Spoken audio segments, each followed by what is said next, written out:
LabDAO raised $3.6 million to decentralize drug discovery. If you don't know what LabDAO is, we will get into that in just a second. So they're part of the DeSci movement, which applies decentralized technologies to scientific fields. The raise coincided with the launch of their Plex software platform, which is going to let scientists interact with the lab exchange, almost create like a community for scientists, is my understanding of it. And there's going to be NFTs involved to help them prove ownership of their data.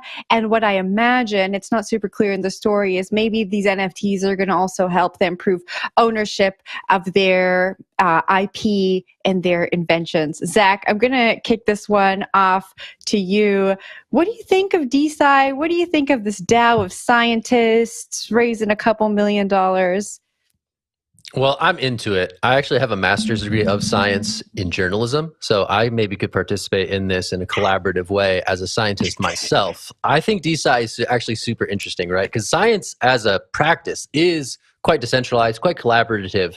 So finding sort of new platforms to sort of facilitate this collaboration, I think is fantastic. The fact that this experiment is being funded to the tune of $3.6 million in this funding environment, certainly notable. Got some prominent crypto backers involved here, including North Island Ventures and others. So the idea that DeSci is something that I think is emerging as a narrative is interesting to me. I think it's going to require a lot more thought as to how to sort of, again, coordinate this human activity across scientific pursuits, right? So the idea that this can be done by simply introducing tokens, I think maybe a bit misguided. But the idea here that you have all these various platforms that can facilitate this collaboration is something that I think people should experiment more with as we go about sort of, I don't know, establishing what decentralized science can and should look like. I feel like Will probably has like maybe a more bearish take, so I'm going to toss it to him just to get fair and equal airtime. I'm going to switch it up on you, Zach. I'm going to have a bullish take on this one.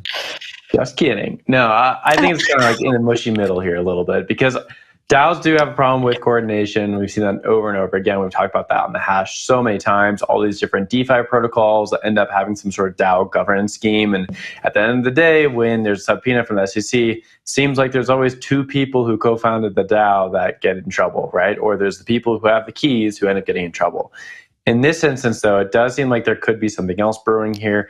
The money is going to be used for advancing science, which is always great. How they're going to do that, I hope they do set up some sort of DAO governance scheme that makes sense. DAOs can have a hierarchy. I think that's a good thing. I think hierarchy allows you to make decisions, allows you to advance the project's goals.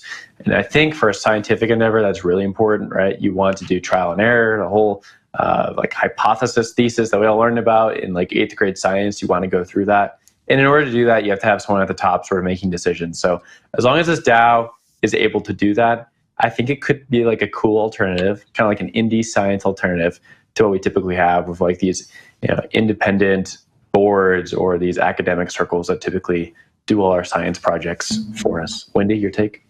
So I worked in infectious disease, HIV/AIDS, for 7 years prior to being a crypto person or personality or whatever it is I do here, shock jock.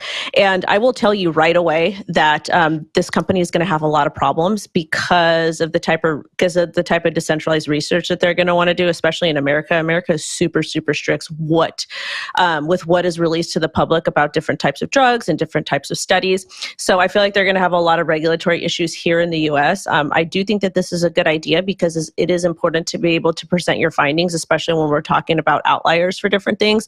But I don't like one of the red flags I see right away. I went to their Twitter page and for their link, they've got a link tree. Don't use link tree, guys. Come on, that's trivial. Don't do that.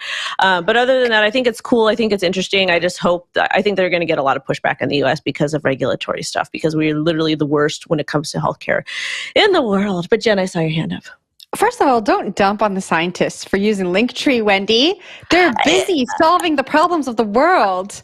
If you cannot use the proper links, how can you solve the problems of the world? Come on. I don't know anything about the regulation when it comes to drug discovery, but I think it's interesting when we talk about NFTs and science. We talk about so much. When we talk about NFTs, we usually talk about creatives and art, and creatives who are getting together and using NFTs to, maybe represent the part of the song that they created and for them to be able to get royalties and credit for that song. And when we apply that to drug discovery or scientific discovery, I think that could get really interesting. I think the parallels and the use cases are very, very similar. If you think about discovering, I don't know, like a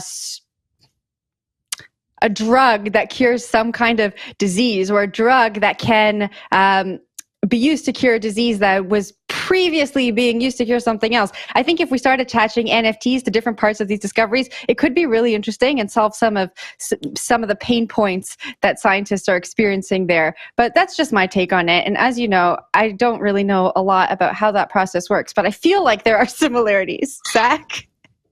She may be the partial lawyer on the show, but she is not also the partial scientist on the show. Yeah. So, there's only so much that one person can do. There's only so much we could do. There's only so much.